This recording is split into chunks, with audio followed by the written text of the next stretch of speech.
Damn.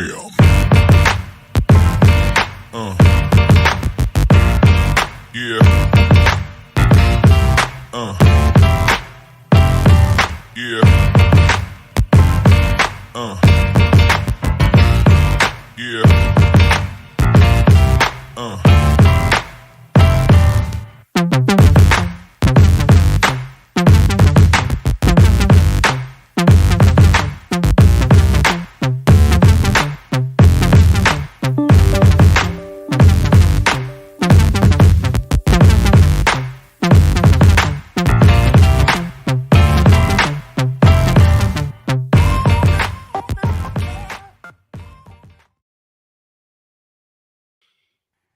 Hey, what's going on, ladies and gentlemen, boys and girls? Hope you all are enjoying yourselves. How are you doing?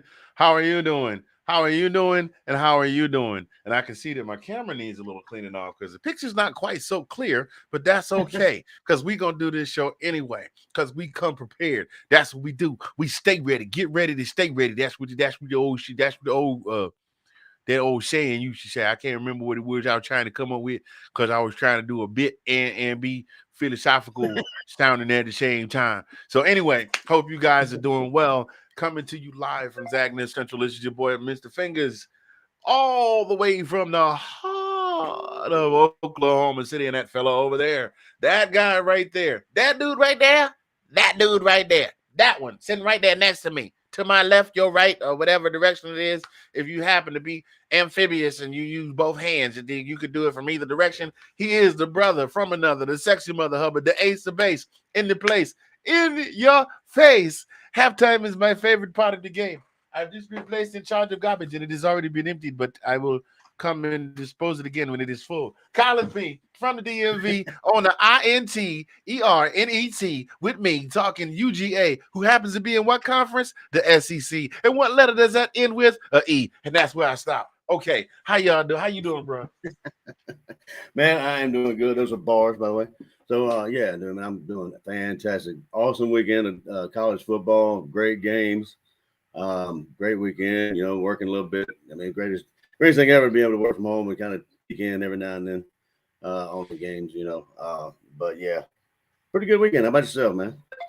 Oh, man. Well, you know how we do. I watched games. I cooked. I cleaned. I worked out a little bit. Sunday, I watched games. I cleaned up. I cooked a little bit. Then sat down and watched. You're doing way too much. Do less. Right. Watched that Bills Chiefs game yesterday. Wow.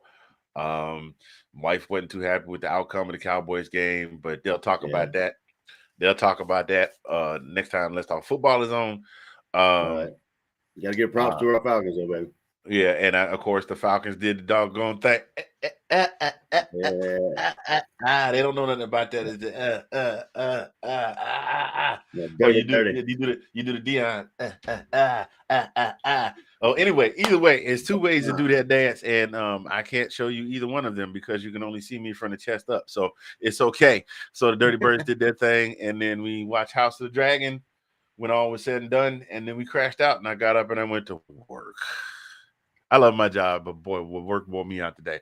Work wore me out today more than working out yesterday. Sometimes it happens that way, man.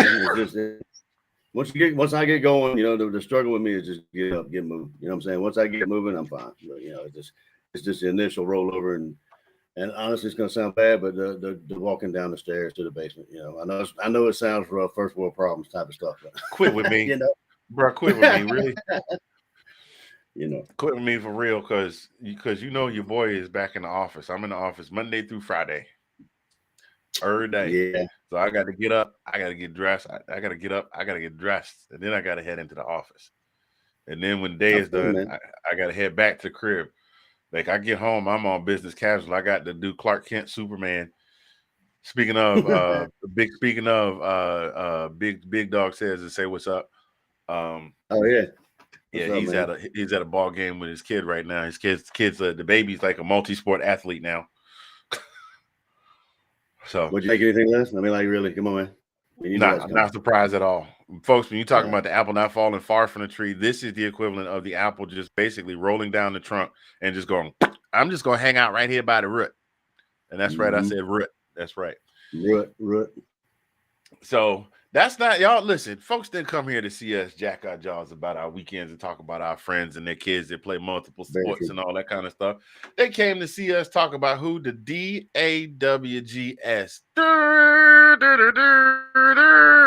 That's right. They came to talk about those dogs, them junkyard dogs. And guess what the dogs did? The dogs played Vandy, and there it is. We got another blank. We got another blank. They got another blank. Blanked them 55-0. Nothing. This was not unexpected. You know, you can't help who you play. Well, you honestly think about it. You can't really say that after our past couple of games. I mean, probably knew we were going to win it, but I mean, we look. I mean, we'll get into that obviously, but I mean, it looked a lot better. I mean, obviously it was Vandy, but I don't know what happened. But it was like we might have turned the corner. You know, it remains to be seen, but we'll see. Yeah, but like I said, you can't help who you play. But when you play a team like this, you're supposed to show up and smack them around and run them off the field, and that's exactly what they did. They held Vanderbilt to like just under 150 yards of offense in 4 quarters. They only got 10 first downs the entire game. I'm actually surprised they got that many, just the way they were shutting it down. Because it was every 3 and out, 3 and out, 3 and out, 3 and out, 3 and out, 3 and out. That's all we saw. You know, the boys looked good. One thing I'm still concerned about, and we'll talk, and well, I guess I'll say that for later. But one thing I'm still concerned about is I'm not seeing as much of Brock Bowers, and Brock was the bread and butter of the offense. But then too, we did say we gotta balance it out because we gotta balance it out. And now, you know, the running attack is out. So what you got, man? What did you think about yesterday? Well, I mean, you just said that. So I mean, we're actually making Big O part of the scheme now too. So he's getting a lot more touches than he did last year. You know, he's getting more targets, and so he, you know, we're getting Brock when he's open and what have you. But Big O's been getting a lot more targets and a lot of catches. I mean, like, you know, you saw that catch he had on the sideline there, that one-handed grab. It was a little bit overthrown, but honestly, it kind of looked like it was thrown where it needed to be, kind of situation. But he was tall enough, you know, to just, you know, kind of like a Gronkowski type of thing. You throw it up there, you get it, you know, you're gonna grab it. But I think that's attributed to Bowers decreasing in his touches is making a big part of the offense as well. So yeah, I mean, you can't. There's a wealth of why.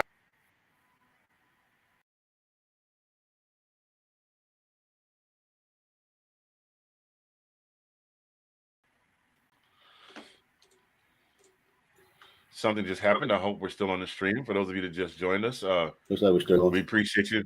Huh? I think thinks we're still going. So go ahead. Yeah, we blinked. I don't know what happened. I have no idea. Yep, I'm looking. We're still there. We don't know what happened. That was very strange. For some reason, we blinked out for a second, but we're back. Yeah, remix. So we're talking about the Dogs. They played Vandy this past weekend. It was homecoming weekend. It was really great to see as much effort put out by the team as a whole. Something that happened that we hadn't seen a lot of. Guess what happened this weekend? The mailman, they said he hadn't thrown touchdowns in forever. Well, he threw 2. He had a very solid performance. So what were your thoughts? Yeah, I'm sorry, he had. No, I know. I said I was gonna hand this to you because you are, out of the two of us, we both love the kid, but you are his most vocal supporter out of the two of us on the show. So I'm gonna let you tell us about. No, very true. I'm a supporter, yeah, but I don't think he deserves most of the crap he gets. But what I'm saying is, like, he was 18-20 in the first half, and like I was talking to you before, you know, the show, that it looked like he had a lot of zip on the ball. You know, he had a couple of I guess you would call them miscues, like floaters and what have you. But the majority of those 20 passes, he had. I mean, that shoulder's fine. Like they were saying that he had his shoulder was aching him or hindering him a little bit after he slammed in the Missouri game. But he had some zip on. He was winding up, and majority of his passes were hitting the mark. He had a lot of touch passes that made it, and but he looked good. I mean, like I said, I was happy to see Eric, Gilbert, and that, him getting in there, that warmed my heart, and it just looked like the overall performance was pretty good. you know. And he had 298 yards. Absolutely, 100%. Yeah. He was what, 18 or 20 in the first half? Yeah, and then he was 14 of I can't remember what the total was, but he had 14 completions in the second half. I had it pulled up, and then it decided to. I think when we blinked, everything else decided to blink with it. And yeah, so it's not pulling up right now. So let's try something else. Oh, there it is. There it is, right there. We can use the Google stats if Google pulls up. There we go. Google is your friend. Yes, Google is always our friend. I don't know what's going on with the 4-letter, but the page's not working right now. Oh boy, chili for dinner, huh? He finished the game on 24 for 30 at 289 yards and 2 touchdowns. But here's something else you want to think about. For as good as he was, of course, they pulled him, and then they put in the heir apparent to the quarterback kingdom, Mr. Carson Beck. Carson Beck went 8 for 11 for 98 yards and 2 touchdowns. Now, if you take that and you bump that up and equal that out to the same amount of attempts, that means that Carson would have thrown for about 300 yards and possibly 6 touchdowns. However, I'm going to pull back on that. I'm going to pull back and calm down because there was a lot. It wasn't just the passing game that was on fire. Okay. Yeah. It wasn't just the passing game that was on fire. Like you said, there were a lot of old faces that returned, and I'm going to, we saw Eric Gilbert out there. Eric Gilbert caught 2 passes, caught a touchdown. Dominic Blaylock, that's the one that I was happy to see. For those of you that are unfamiliar, Dominic Blaylock was a freshman in 2019, right along with Pickens. Yeah, right along with Pickens. He had 2 knee injuries, and he stayed pretty much sidelined, and he's been working his way up to getting back on the field, and this was his first appearance back on the field since his freshman year in 2019, y'all. 2 catches, 35 yards. He got himself a – I started to use that word that somebody said they need to be slapped, but I'm going to say it. He got himself a tutty. Come at me. Come at me, bro. Come at me, bro. Got himself a touchdown. Dylan Bell got himself a touchdown, 5 catches for 54 yards. And then on the run, but it wasn't just that. The ball was being spread all the way around. Dejan Edwards got a touch. Kenny McIntosh got a rushing touchdown. Cash Jones got a rushing touchdown. Jones. Yeah, he had one carry for 36 yards and had a score. He ran up that middle. He just shot up the middle, and there he was gone. That boy was out of there. Say my name. Say who? Cash Jones. Cash Jones. Cash Jones got himself a touchdown. So, yeah, a lot of scoring going on all the way around. Georgia, just an incredible display. Now, granted, you can say what you want to say. Yes, they were playing against they played against Vanderbilt. They did not punt until the 4th quarter. And for all of now check this out, for all of the scoring that they did, there was only 8 penalties between the 2 games. So it was a very disciplined game between both teams. What did you think when you saw Blaylock go running out there, man? Man, I'm just telling you, it warmed my heart. Same thing with Eric, man. I was just like, get these people in, and to be honest with you, main thing is it looked like they were having fun again. You could actually tell that everybody was running around, they were doing their part, they were playing the heart out, and they looked like they were having fun. And and seeing names we haven't heard in a while, it was great. And that just proves, that just proves that you do your job, you get playing time. That's what it says in my mind, right? You play well and perform well in practice and do your thing. Kirby's gonna throw you out there. But now would this happen if we weren't, dominating? Maybe not. But it actually helped. Actually, the situation provided them to get their time. And you could tell they enjoyed every minute. Well, I think Kirby's really good about getting the guys out there, dominate or not. Sometimes you just need to, last season Brock and Lab McConkey were getting run crazy, and he put somebody else, and then AD Mitchell come out there and make a couple catches and things of that nature. And McConkey had a solid game. He kind of came back and he had a better game than he had the past couple. He kind of had the yips or something. He couldn't catch not a whole lot of impressive stats, but he had a solid game, and I think mistake free. I think so too. He had 4 receptions for 49 yards, is what it's telling me here. So, and his longest was 21 yards. So, and I don't think he had, if memory serves, I don't know if he had any drop passes. I don't think he did. But yeah, which is a huge improvement over the weeks prior to the week prior. Sometimes it's hard to get the shank, like play golf, get the shanks. I mean, sometimes it's hard to shake them. So I mean, good for him to have a good game to kind of knock that dust off. Yeah, 100%. Well, listen, we're gonna, ladies and gentlemen, those of you that have just joined us, we appreciate you tuning in to This Week in UGA Football. Mr. FIngaz here, Collin P from the DMV over there. If you are watching and you like what you see, please give us a like. Please give us a share. If you are watching on the YouTube or the tweeters, actually, we're not live on the Twitter this evening. We're just live on Facebook and YouTube. Hit that subscribe button and check us out. Come on over to our Facebook group, This Week in SEC Football, which hasn't really been that active as of late, which is kind of sad given the fact that we're smack dab in the middle of SEC football season. But we'll have to do something about that in just a bit. But before we go another further, we want to go ahead and pay homage, as it were, to our sponsor, Squid Ribs Cards, and our guy, Sydney Swinton.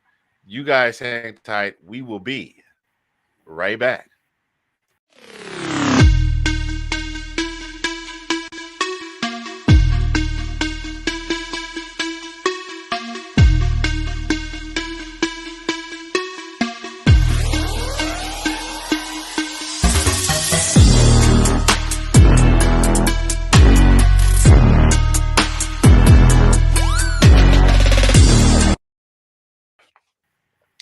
That is our guy, Sydney Swinton.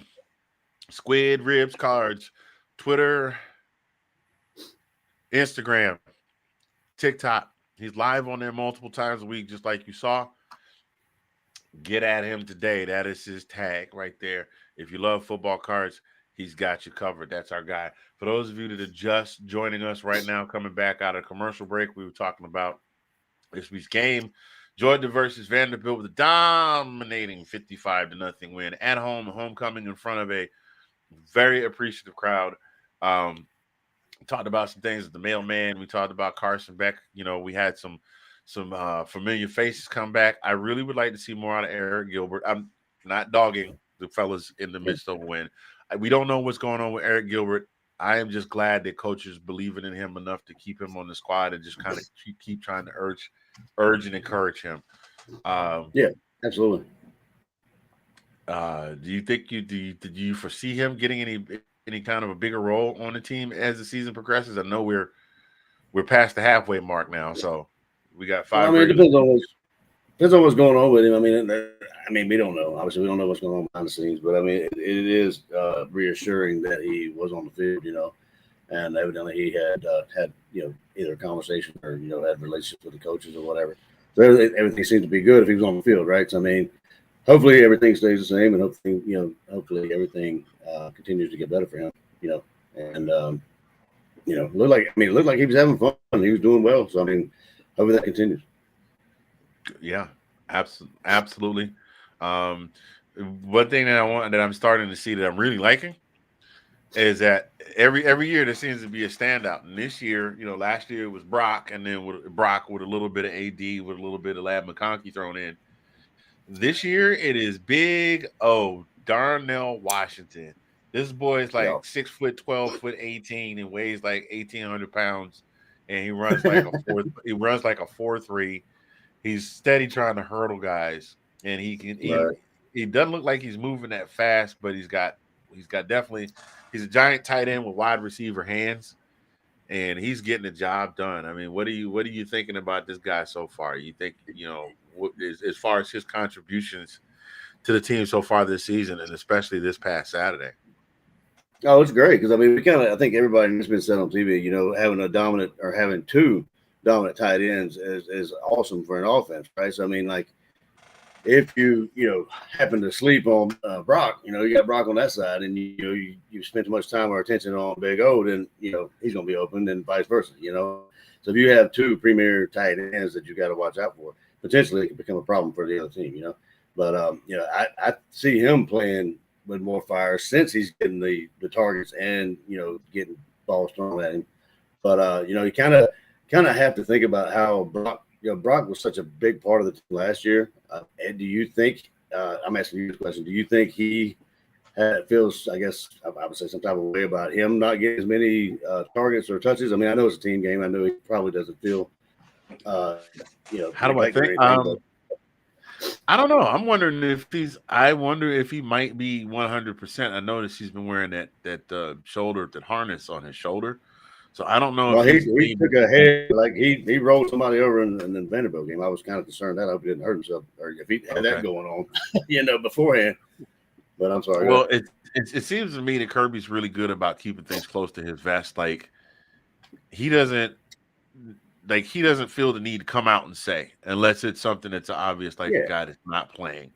But like if you got a guy that might be moving a little slow, or his rotations have diminished, then coach doesn't really have a whole lot to say about it. He doesn't give the media a lot to go on. So it makes me wonder. And then again, who knows? Maybe Big O's putting in harder work. Maybe Brock came back and thought it was going to be all his because he was the stud last year, and Big O was like, "Hey man, I've been trying to get out here. Let me go ahead and show y'all what I can do." I mean, correct me if I'm wrong. I mean, you see a little more fire, you more pep in his step too, right? I mean, like you can see him. Yeah. Not that it wasn't there before, but I mean, it looked like since he's been getting more involved, in the offense. You see like that catch, everything that's within his his grasp, he's bringing it down. Not that he hasn't before, but he's moving, like he's bowling people over and that kind of stuff. I wouldn't want to get in front of him, to be honest with you. No. I would be like, all right, go ahead on, be like the flag. Ole. No. I'm just gonna tell you, man, if you're out on that field and that guy is bearing down on you, you're gonna have to say a little prayer before you square up. I don't care how much of a man you are. I don't care how much of a man you are. You get a guy that big with a full head of steam moving in your direction, and he is locked in on you. If you go to dive, you pray and he jumps over you. Because I don't want to hit him. I don't know about you, but I might fill up my compression shorts. But it happened. I had to do the Lamar Jackson run to the locker room real quick, do the duck walk to the locker room. Of course, I would be a viral TikTok. They'd laugh at me. They'd be like, "That's all right, though. I didn't get hurt." Yeah. But that's somebody. I mean, there's quite a few guys that I wouldn't want to get in front of. I mean, when you dive, you'd have to close your eyes, just like you said, take a prayer. But yeah, I mean, like honestly though, I think it's great to have like two premier tight ends on an offense, even within included on plays. That's just something that could potentially be detrimental to another team.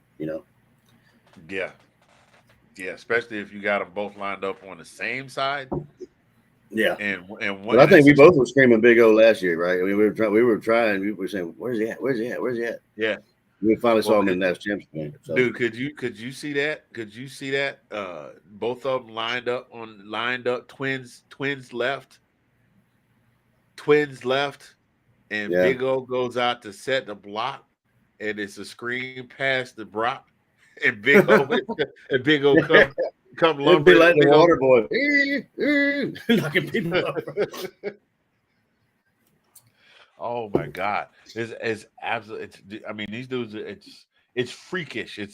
That's the term that people like to use when you see somebody that large that has the athleticism of someone. But see, that begs the question though. You got guys like that. And I think that's what people's what they were wondering is we've got that type of talent on the team.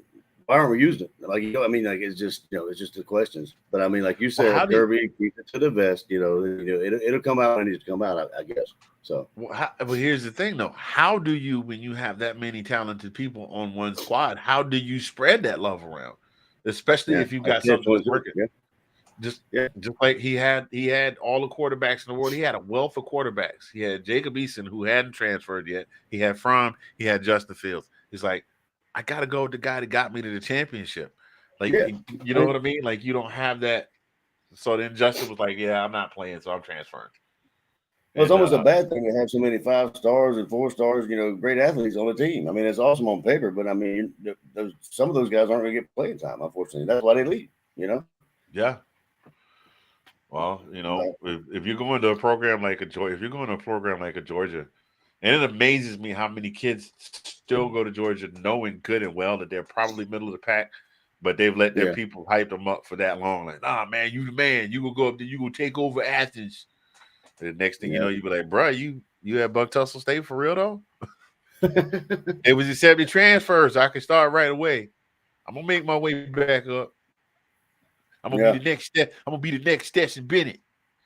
Remember what I said about Dwan? Dwan's that he actually converted from quarterback to wide receiver. Is he still at Temple? Yeah, he's still at Temple, but he converted from quarterback. He's no longer playing quarterback. He's a wide receiver now. Well, what does that tell you? Like, seriously, if everybody's telling you maybe you need to look into something else, and you have allowed yourself to hype yourself up to the point where you believe that you're a quarterback, I'm glad he decided to look at something else because he was about to get Tate Martell. You see, old boy Felipe Franks is playing receiver in Atlanta. No, I didn't see that. Yeah. Yeah, he got a couple. Last week he got a couple of touches. Last week he got 2 or 3 touches last week. He was out there catching passes. Wow. Felipe Franks, former quarterback of where was he? Was he at Tennessee or Florida? He was at Florida. Yeah. Former starting quarterback of the Florida Gators under the Dan Mullen dynasty. I use that word dynasty very lightly. Dynasty. Oh man. So I didn't know that. So we're going to talk a little bit about those of you just joining us. Welcome to this weekend UGA football. Mr. FIngaz here, Collin P. Over there, that distinguished gentleman there to my left, your right. We're going to talk about a few different things. We talked a lot around the game and things like that, but let's break it down. So let's do like that old Western. Let's talk about the good, the bad, and the ugly. First, we're going to start with the good. And I'll let you give me what you got first.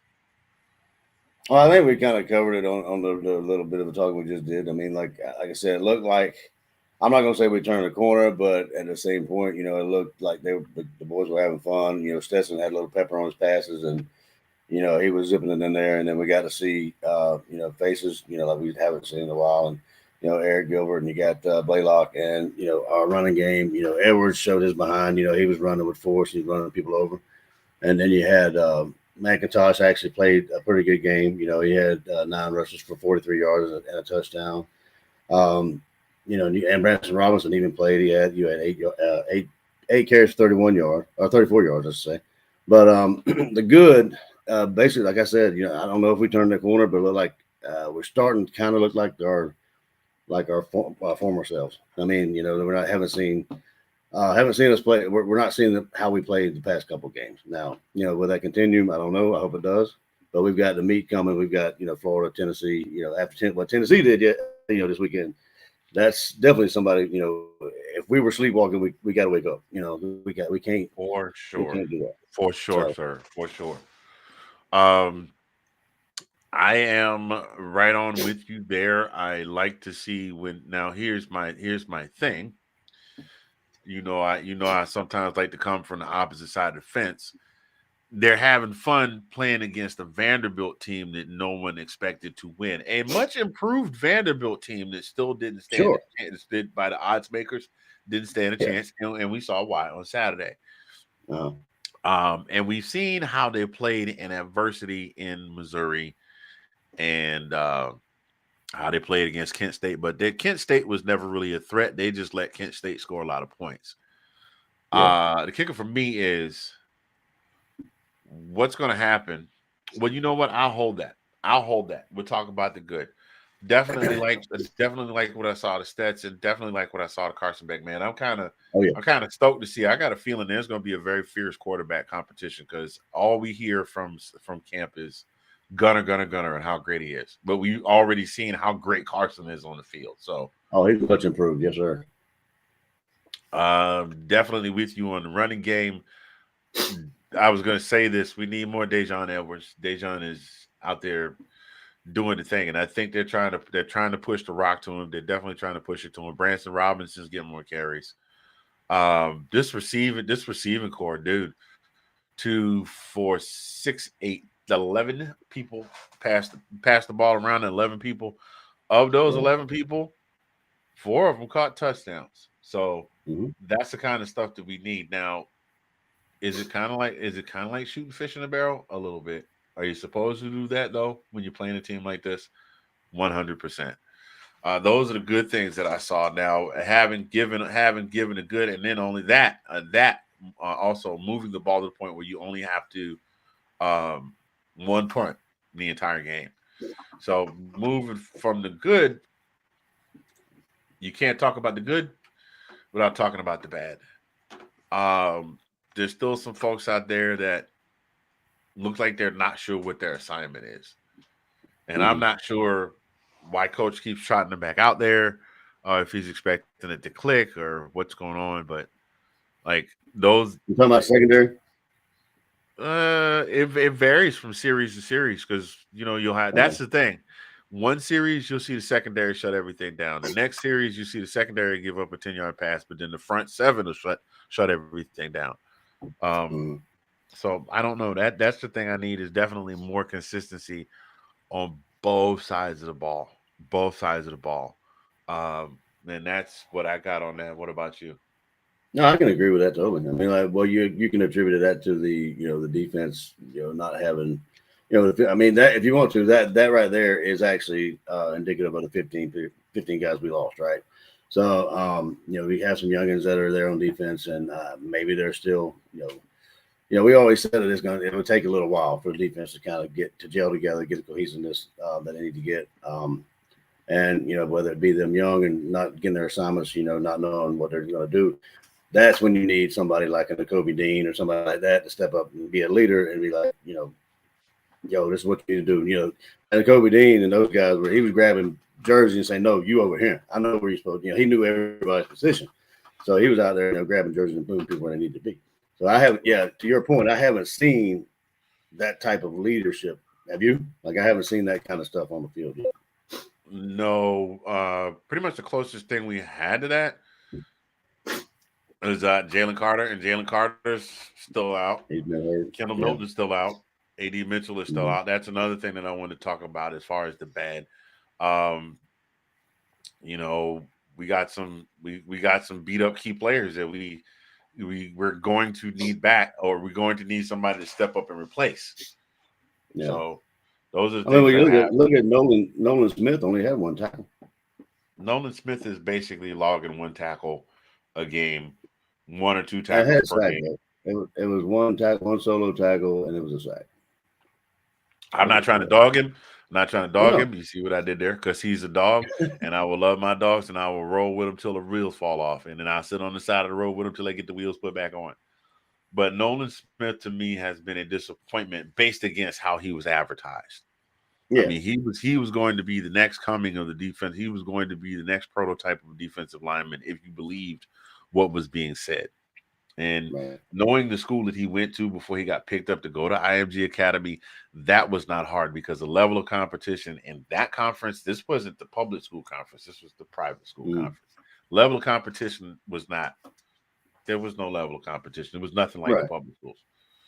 Yeah, nothing at all. Now we're going to move on to the next segment. We can't do the good and the bad without do-wee-wee-oo. Wah, wah, wah. That's all you get because we don't have the rights. We don't have the rights to that song, and we don't know how to go about getting it cleared. We don't have the money for it. So we can't talk about the good and the bad without talking about the ugly. The ugly thing that we got, man, the rest of this schedule is no joke. By any stretch of the imagination. I mean, you got Florida, who is wildly inconsistent, but is still prone to put up 400 yards of offense, 400 to 500 yards of offense on you. They're one of the few teams I know put 400 or 500 yards worth of offense on you and still only score like 13 points. Yeah, I still lose. Right. But that's something that we can't afford because, again, a broken clock is twice a day. And we don't want 2 weeks from now, because we have a bye this week, we don't want 2 weeks from now to be the week that the clock is right, when they start hitting on all cylinders, when AR is throwing the ball all over the place and just hoping somebody catches it. So we got Florida. Then after that, we got some team from Knoxville that just happened to knock off the annual SEC West champion in Alabama, the Tennessee Volunteers. I'm going to tell you, bro, we said at the beginning of the year, Kentucky, Tennessee, possibly in the East, and maybe Florida. Right. Florida is but Kentucky we haven't played yet. But Tennessee has been as advertised, straight out the gate, and that is not a team we can afford to take a stumble or get a slow start with, because we're just going to be chasing our own tails. Yeah, and we've talked about that. I mean, if we do get behind, I mean, that's kind of like a Missouri thing. If we do get behind, we got to keep it within reach. And because we got to get out of reach there, way. I mean, honestly, I don't think we'd have the team or the offense to come back, if there's more than 2 scores or maybe 10 points. I mean, more than that, 10 points, 14 points. We can't afford to spot any team that way, regardless of who they are, be it Florida, Tennessee, or Kentucky. But yeah, I like I said before, if we sleepwalking, I mean, hopefully we, kind of woke up this week. I mean, even though it was Vanderbilt, we can't. I mean, like you said before, though, I think this week off, and then Florida's a trap game. So I mean, it's just kind of like, I don't know. It's just you kind of got to wonder if Tennessee's going to have a hangover from that hard fought win against Alabama. I don't know who they have. Who they have next week? Who does Tennessee have next week? I don't know. I think they may have a bye also. I don't know. I have no idea who they have up next. But because my philosophy was we kind of wanted to win. Although there's still 3 weeks before this game, because we have a bye this week. We got Florida next week. We got Tennessee in 2 weeks. So, but if they had lost that game, I think they come out with a lot more fire, because they're still trying to, hey, look, we still need to win out. And they're definitely playing like they have a point to prove this year. Oh no, they got UT Martin. I mean, they got a cupcake there next week. So the 22nd, that's next week, right? Or this weekend? 22nd is the weekend. Yeah. It's probably their homecoming. Yeah, I think so, right? Yep. Yeah, more than likely. And then they got Kentucky, and then they got us. So they got Kentucky before. So yeah, so they get Kentucky the week before we do. And then we got Kentucky after that. And I'm sorry, not Kentucky. We have Mississippi State. And that's Will Rogers. And you're gonna have to. You're talking about it. You're talking about a kid that's still, I think, a top 5 passers in the league in terms of yardage. Of course, you're talking about that air raid offense. So nothing you can do about that. But they're gonna be slinging the ball all over the place. And then after that, we have Kentucky. So that's the ugly part. And we got to come out of that. We got to come out of that 4-0. I don't even think we can go in there and go 3-1. I think we have to go out and go 4-0. The only way we can go 3-1 is if we lose to Tennessee, and Tennessee already beat Bama, so it would be a quality loss. I hate using the quality loss as the term, but that's something they talk about now. So what you got? Yeah, I mean, I agree totally. I understand. I don't. If I were to say we would lose to somebody, whoever we got left, I mean, I would think it would be Tennessee. I wouldn't think it would be a Kentucky. I mean, it all boils down to if we could. I mean, if what we saw, like I said, it's sad that you got to preface it by it was Vanderbilt. If this sign of things to come, if the boys finally started, playing. We talk about blown assignments, that kind of stuff. I mean, that stuff's going to happen if we can kind of reduce those down, and hopefully they just turn the corner, and hopefully we can keep it going and maybe get better. Like you said though, we can't lay down. So we got to keep playing. And if it helps us to play these different type of people, maybe it does. Maybe we subbing these guys in, have these like Edwards and obviously Robinson, and maybe throw Cash in there. Throw players in there to kind of mix it up a little bit, provided they're doing their job and and know this. 100%, my friend. I'm 100% in agreement, ladies and gentlemen. How about that fake field goal, man? We ain't seen that. We ain't seen no play well. We haven't seen what? Fake field goal. You said it was a fake field goal. Oh yeah, the fake field goal. Oh man, I think we hit on that the last time we ran it. Ladies and gentlemen, that right there, Collin P from the DMV, right here on the internets with me on This Week in UGA Football.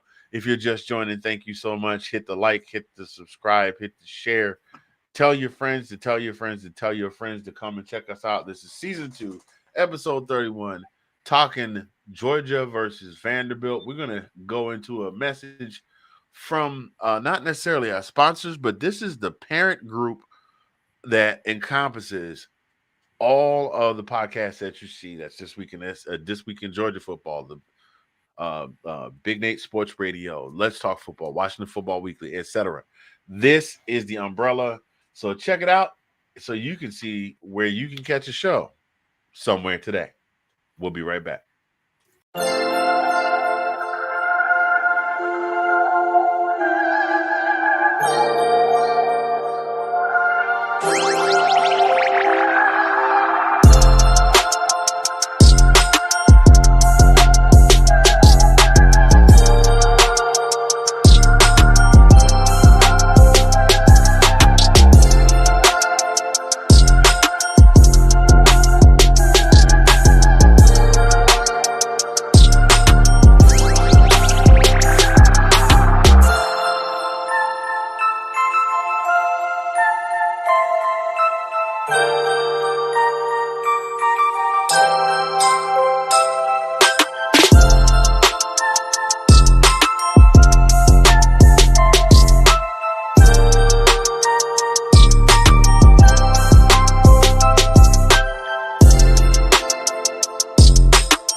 And that, ladies and gentlemen, boys and girls, is where you can find each and every one of the shows that fall up under the Let's Talk Football family of shows.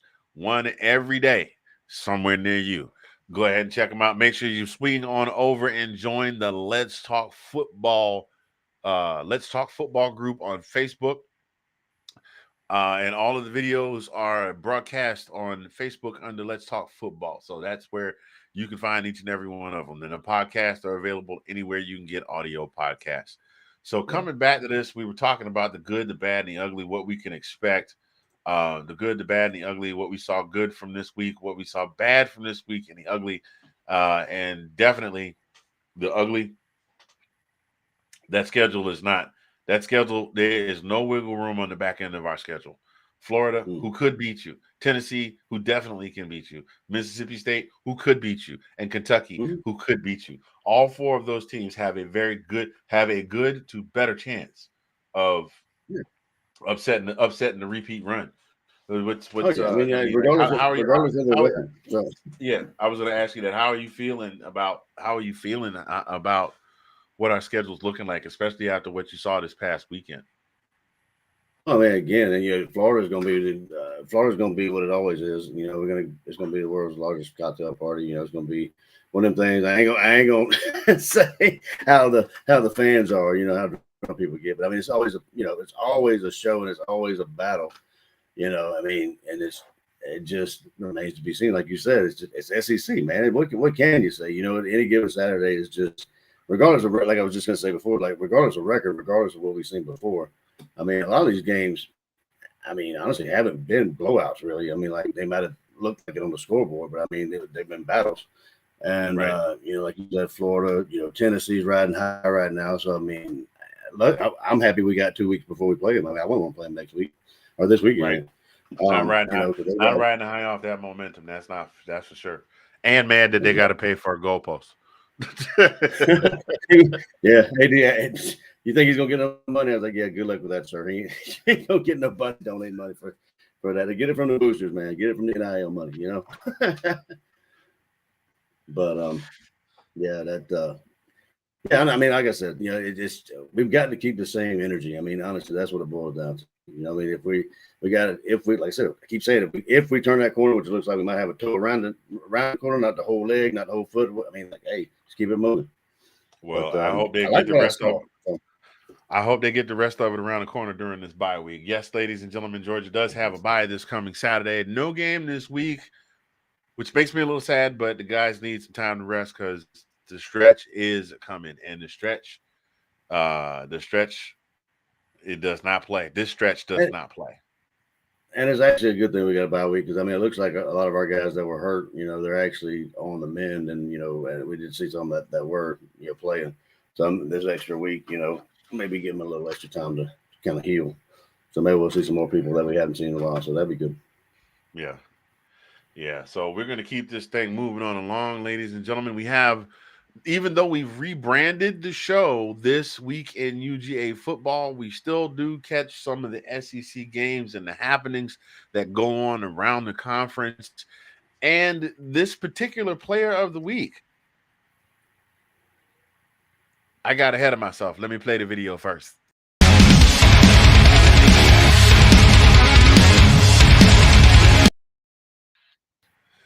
And this particular player of the week, ladies and gentlemen, does not come from Georgia, doesn't come from Florida, nor does he come from Kentucky. This particular player comes from a state that is a state that just neighbors and backs right on up against Virginia. One half of that city on the border is in Virginia. The other one is in none other than Tennessee. We're talking about the Tennessee Volunteers, ladies and gentlemen, boys and girls. This week's player of the week, Jalen Hyatt from the Volunteers. Insane. That kid had listen. Tennessee was on point. The whole squad was on point. You saw Hendon Hooker's stats. Hendon Hooker had another one of those crazy games. And shout out to, by the way, to the OG, the godfather of Let's Talk Football, Sean Spencer, told me last year this is a guy that needed looking out for. Hendon Hooker 21 to 30, 385 yards, 5 touchdowns. He did have 1 pick, but he had a heck of a game. But you see Jalen Hyatt's stats right there. That is insane. That means he basically was just catching the ball and running away from everybody. Either that or he already had run away from everybody by the time he caught the ball. And he scored 5 TDs. Out of the 52 points that Tennessee scored, he scored over 50% of them by himself. Yeah. They'll let you chew on that for a little bit. Go ahead, sir. What were you going to say?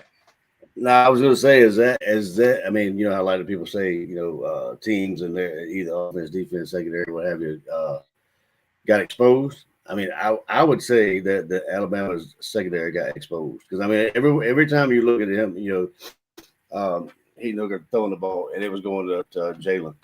I mean, he was a good. I mean, I don't think it was maybe 1 or 2 times. He was a good 10 yards away from that receiver or that DB or whoever was covering. He was getting separation all day. Like I mean, he was getting separation.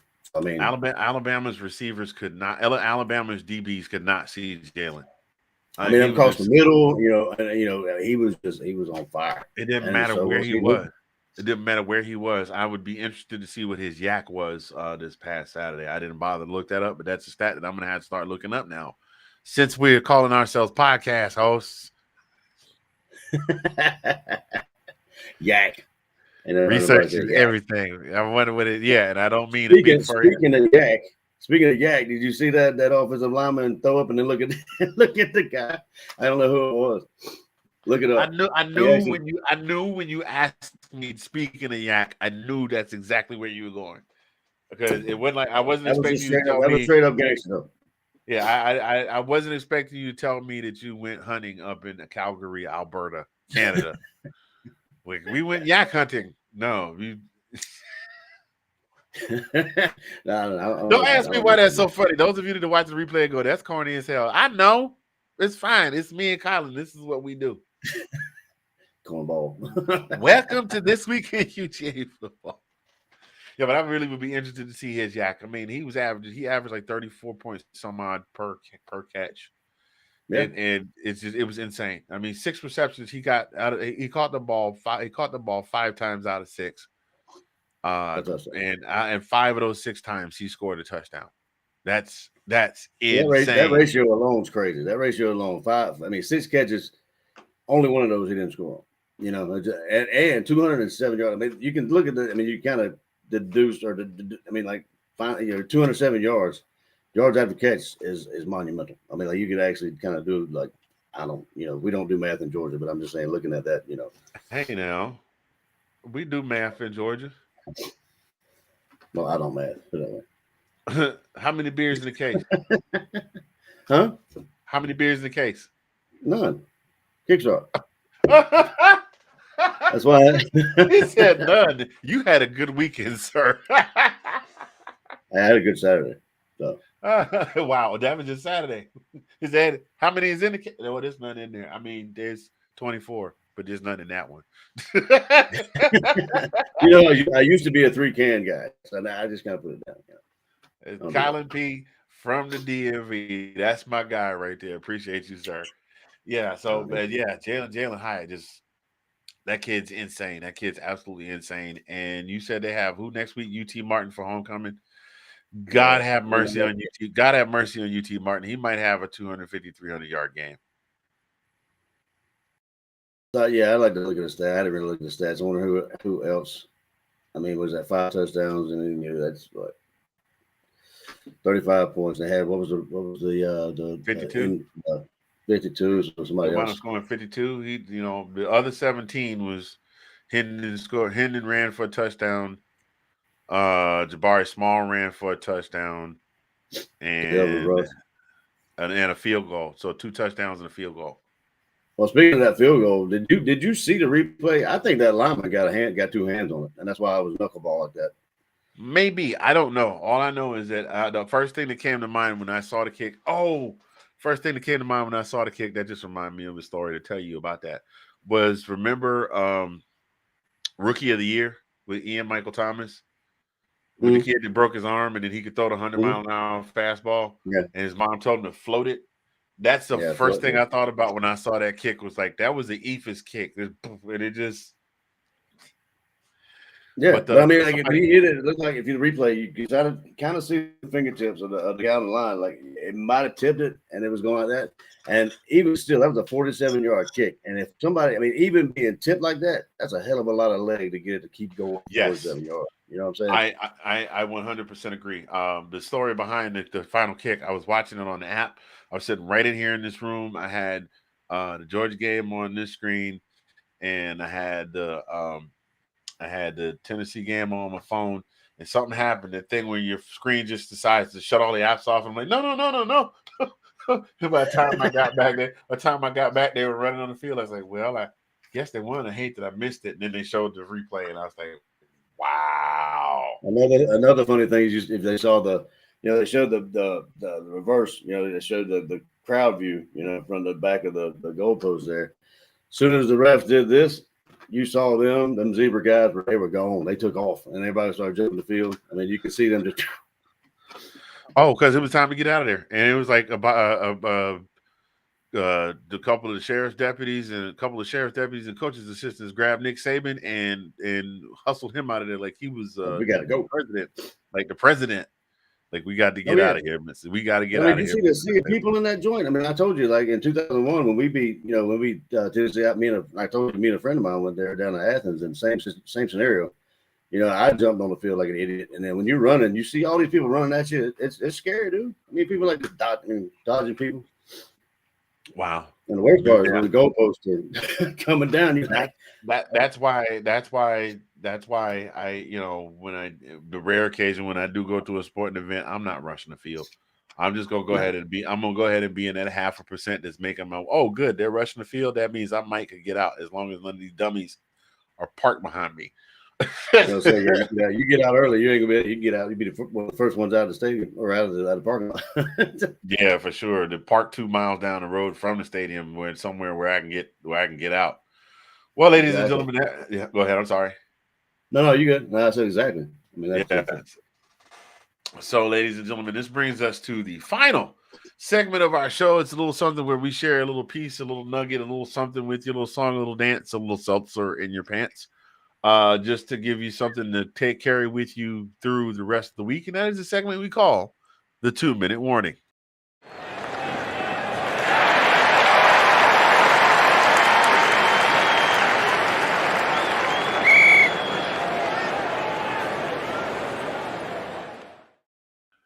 Yes, ladies and gentlemen, our 2-minute warning. And again, we want to thank you all for tuning in to this week's edition of This Week in SEC Football. I'm Mr. FIngaz and Collin P.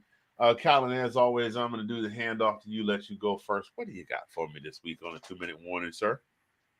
Well, I don't like a separate 2-minute warning. I'm a little bit sad. My Braves actually they got knocked out this weekend.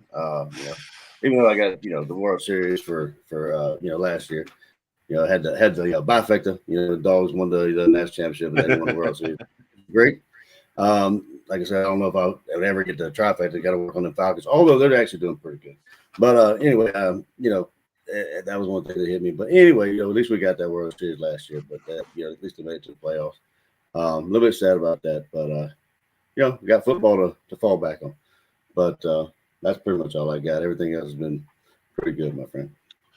Yeah, that's the thing that gets me. And I just hope we're not reverting back to where we won like 14 straight divisional titles and then Now didn't. explain that to me. I find that very, very unorthodox. How do you have 14 pins I'm and just saying, one if you go to the same, if you get to the same level every year at the same time of the year, at some time you should be able to go over the thing. That's like playing Call of Duty Modern Warfare and getting killed at the same spot, at the same spot, at the same time every time you play the game. At some point, you should be trying something different. Boo boo. Yeah, That's all I gotta say. I would rather them not even get close than get there and then lose. Because that's a lot. That's a lot of energy me wasted for them not to win the whole Right. thing. But Right. Well, there was a whole discussion today about whether or not I think they had a bye week or something like that, or a break at the end of the season, or something close to the end of the season. no, they were number one in the NLE, so they had a bye week there, or whatever you want to call it, a bye week.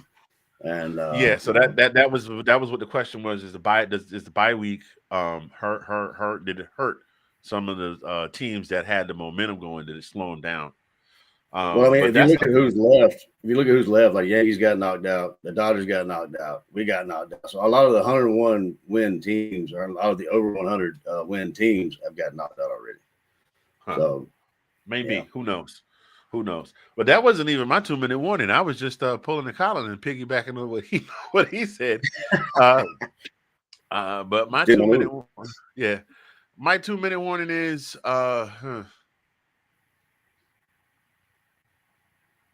I don't know. Be a kid again every now and again.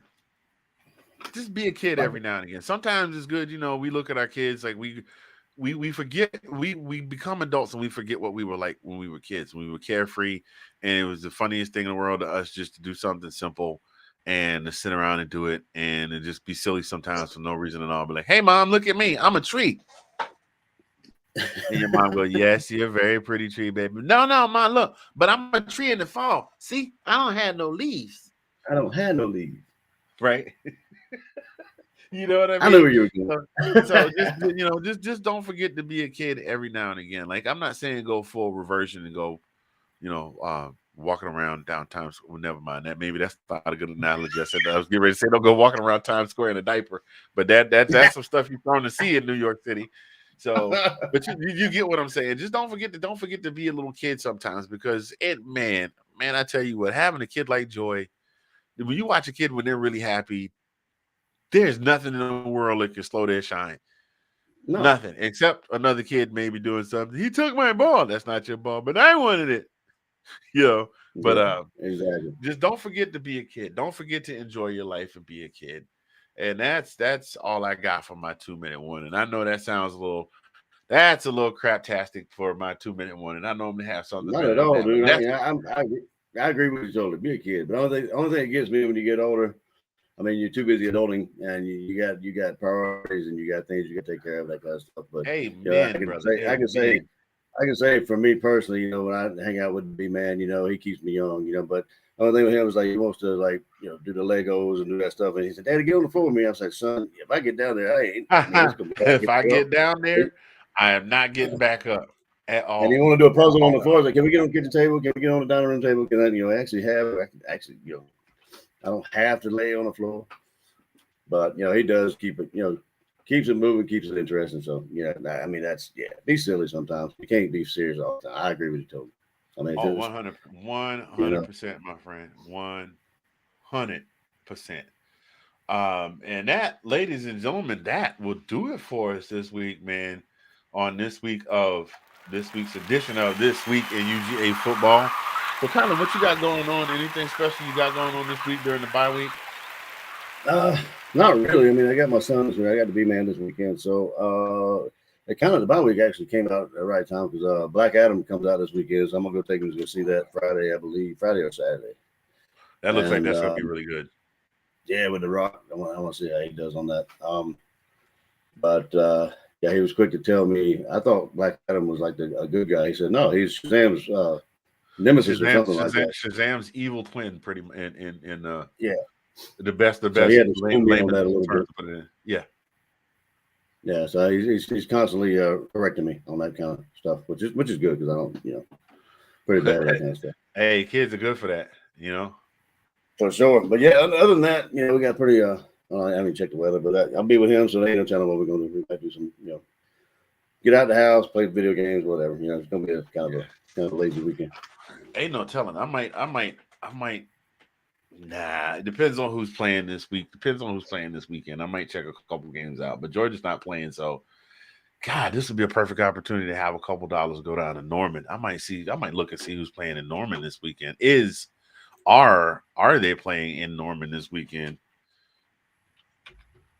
I was going to say, based off your earlier, what you did this weekend, you're going to cook, you're going to take a nap, you're going to possibly work. Yeah. Nah, they got a bye week this week, and then the following week they play Iowa State. So let's see. Okay.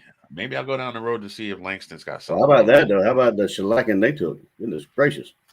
Oh, Oklahoma? Oh, Oklahoma won this week. They beat they beat Kansas. Did it? Oh, man, Yeah. I was thinking last week. Okay. Yeah, nah, that was last week when they got it handed. Oh, that's what I meant to say. Yeah, how they bounced back. I'm sorry. I meant to say bounce back. Yeah, that was a hell of a bounce back. Let's see, look and see what's going on. Oh man.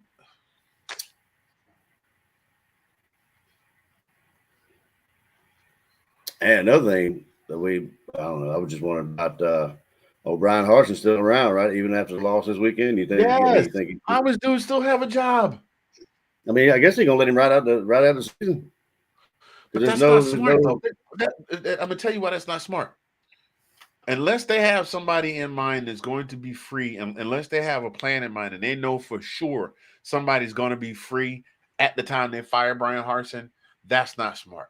Because if you ride out the whole season and then you fire him, all of the coaches that might be available, well, you never can tell. It might be a coach somewhere at the end of the season, a good coach, an actual good coach. Not only that, what about the players? Like, how many players you gonna think gonna jump ship? You know what I mean? Like, they're the transfer portal at the end of the year. Right. So, oh, look, it's the end of the show. It looks like we got a comment here, and I must have missed it. I think Fisher. Listen here, Nathan Snell. I'm gonna tell you something. I'm gonna do the same thing to you that Mr. Nicholas, the dude that talk about the smoke all the time, that he did to me. I'm gonna tell you something. Don't come on here with this foolishness. I thought me and you had an understanding. Me and you get along great. We talk all the time. Me and you. That. Hey, my grandmother had a bird that cussed at you, man. So. Oh my gosh, man! What? Oh, look, he just popped in too. He just popped in. That's the day. No, Nate, you've been on point with your roast lately, brother. I'm loving it. Keep them coming. Absolutely. Keep them coming. Yeah. So I don't really have anything great going on. I don't have anything big going on this weekend either. No big plans, but it looks like Langston might be playing somebody. Langston might have a home game this week. I might go check them out. I might go check them out. That's like 30 minutes down the road. It's just, I think it's a little northeast of OSU, Oklahoma State. So I might go check that out. Or, you know what? Let me see what Oklahoma State's schedule is looking like. I might go out there and check something out. Let's see. Oh, there's something I want to ask you your opinion on. So, all right, so we were like the top 25, the shakeup, like what we got. So we got Georgia 1, Ohio State, I guess it's 2, and then Michigan's 3, I guess. Is that correct? I'm not sure who's 4, but Bama moved to 6. What do you think about that?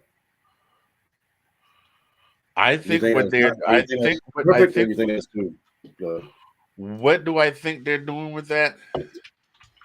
I think they put Bama low enough in week 7 to give them an opportunity to regroup and come back and kick the snot out of everybody, because they play Mississippi State next week at Bryant-Denny. Yeah. And then they have a bye week. They have a bye week the week of the cocktail party. I'm gonna get to your question in a minute, Nate. And then they play LSU. Then they play Ole Miss. Then they play Austin Peay, and then they play Auburn. They close it out with the Iron Bowl. I can kind of guess what Nate's going to say. I understand these top 25 is garbage, but go ahead. Sorry. right now. But what are my thoughts? I think that may be the AP's move to try and put Alabama in a spot that they can maybe roll back in. It's going to go one of two ways. They either set them there so they can roll back in because somebody in the top four, hopefully not us, somebody in the top four is going to drop one between now and the end of November. Somebody is. And who's number 5 ahead of Bama? I don't even know.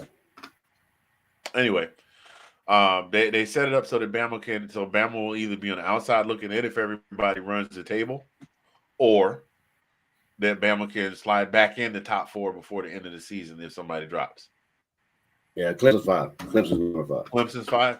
I don't see Clemson dropping. Has Clemson played Syracuse? No, Clemson can't have played Syracuse. They play Syracuse this week or next weekend. This week.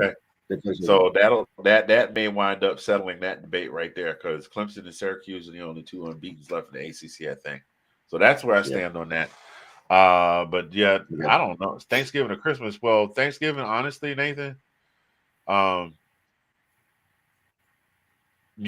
definitely change by Christmas because that's when the conference playoffs are. Because everybody will be done playing by Thanksgiving weekend. Everybody will be done playing by Thanksgiving weekend because our last game is we typically play Georgia Tech on Thanksgiving weekend. That's Saturday. So I don't know. We'll see. As many upsets as we've had, but I don't know. I just, you know what? Alabama has had a tremendous run, an absolutely tremendous run, and I think this is the lowest they've been ranked. I think you're right. In about 12, 13 years, I don't think they've ever been outside of the top 4 since they won that first championship under Nick. I believe I read something or saw a headline or something that the first time they've been out of the top 5. So maybe the top 4, but they said outside of the top 5. I think since Saban's first year, I guess, because they had a tough go with his first year, I guess it was. Yeah. And then after that, it was on. So I mean, after that, he bought the door. Well, dude, honestly, I can tell you what the AP is thinking. We'll just have to wait and see how it plays out. Dion and Ray Jr. Are you talking about Eddie Robinson Jr.? The you ain't swack the whole you ain't swacking the handshake deal. There's a couple of things I gotta say about that. Number one, Dion has never hidden how he's felt about things, and I think that is one of his greatest characteristic traits. But that's also one of his big downfalls as well. Is that sometimes he doesn't just know when to go, you know what? We came out for the handshake. I went in for the bro hug. He wasn't feeling it, and I might have, I gave him I tried to give him a little bit of a shove. You know what? I was in my feelings too. So, I just have to take that for what that is. No disrespect meant to Coach Robinson or nothing, blah, blah, blah. But Dion is always going to say what's on his mind. But there was a lot of things. There was a lot of things before that. The folks was his players was cussing at me and blah blah and being disrespectful. Nah, man, this ain't about what happened to you. This is about what happened at midfield. You went to get the man a hug, he wasn't having it, and you got salty.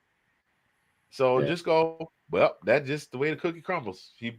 But that's not Dion. Dion has never been that dude, and Dion I don't think is ever going to be that dude. So that's what I think. There was some things that happened beforehand. I mean, like evidently they were late to the game, and they was from what Dion said, right? So they were late to the game or whatever. They didn't really have time to do a walkthrough or whatever. So that's why Dion didn't go to coach before the game, and that was the reason of the shove off from Ray Jr. Because he didn't speak to him before the game. So I mean, it's all stuff we probably don't know. I mean, it's just all a bunch of you know what? Not nothing about nothing. Listen, I heard all of that. I'm not trying to cut you off. I heard all of that. I listened to the press conferences. At the end of the day, this is 2 grown men. You are 2 grown men. You're 2 grown men who have young men who are looking up to you as examples of how to carry yourself. And if you as their leader decide to get confrontational, be like, I know this sucker ain't come over here and not shake my hand. And then Dion is like, well, their players was saying mean things to me. And so I was already kind of feeling some kind of way when I went, but I was like, I'm going to put it aside. Like none of that need to be put in there. All that need to happen is you can't stand each other. I see coaches that can't stand each other. Meet in the middle of the field, give a little handshake, maybe they, pat on the arm or whatever, and then they go their separate ways. Yeah, I've seen fist bumps. You grown men. You got 50-something young men looking at you on the sidelines. You got a stadium full of people looking at you from the stands. And as you go, so they go. Especially drunk fans, they be like, yeah, man, Deion don't take no mess. We know that. Yeah, man. Coach Robinson don't take no mess. Set an example. You keep talking about setting an example. I'm at Deion. Deion, you still my ace vein, you know what I'm saying? Still my number one Falcons player on the roster. Still my number one Falcons player of all time. This one, and look, I ain't nobody. I'm just a guy that got a 9-to-5, that a 9-to-5 in a family that happens to do a podcast. I think you should have probably fell back on that one, Coach. You just should have been like, you know what, he wasn't feeling it. I went in for the bro hug. He wasn't feeling it. And, I'm sorry if I put him in that spot, make him feel that way. And, maybe he and I could talk offline and maybe we could squash beef, and I'd welcome that if that's what it comes down to. Boom. Yeah. Now there's underlying stuff, man. You know what it is. Because now there's all this clap back. He making it. I ain't swag video, and stop. Sometimes you just got to stop. That's just me. Anyway, I'd have talked 11 minutes past the end of the show. So we're going to try this again. Ladies and gentlemen, thank you for tuning in to this week in UGA football. We will be back. We're only going to do one show this week because we're on a bye this week. We're going to be back on a 2-show schedule next week, Collin, and that's if you're available, because we will have a guest next week from the University of Florida. University of Georgia. It's 2 people here from University of Georgia. We'll have somebody joining us from University of Florida next week to come in and talk about the world's largest outdoor cocktail party that's going to be taking place down in that state where all those gators and stuff live. So on behalf of myself, I am Mr. FIngaz, and that guy right there is Collin P, and we will see you next week. Go Dogs. And go Dogs.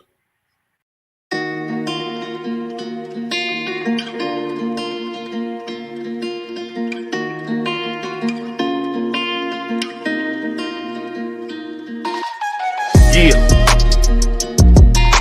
Let's go. Go Dogs. Sick 'em. Root. Get 'em. Hit 'em in the tooth.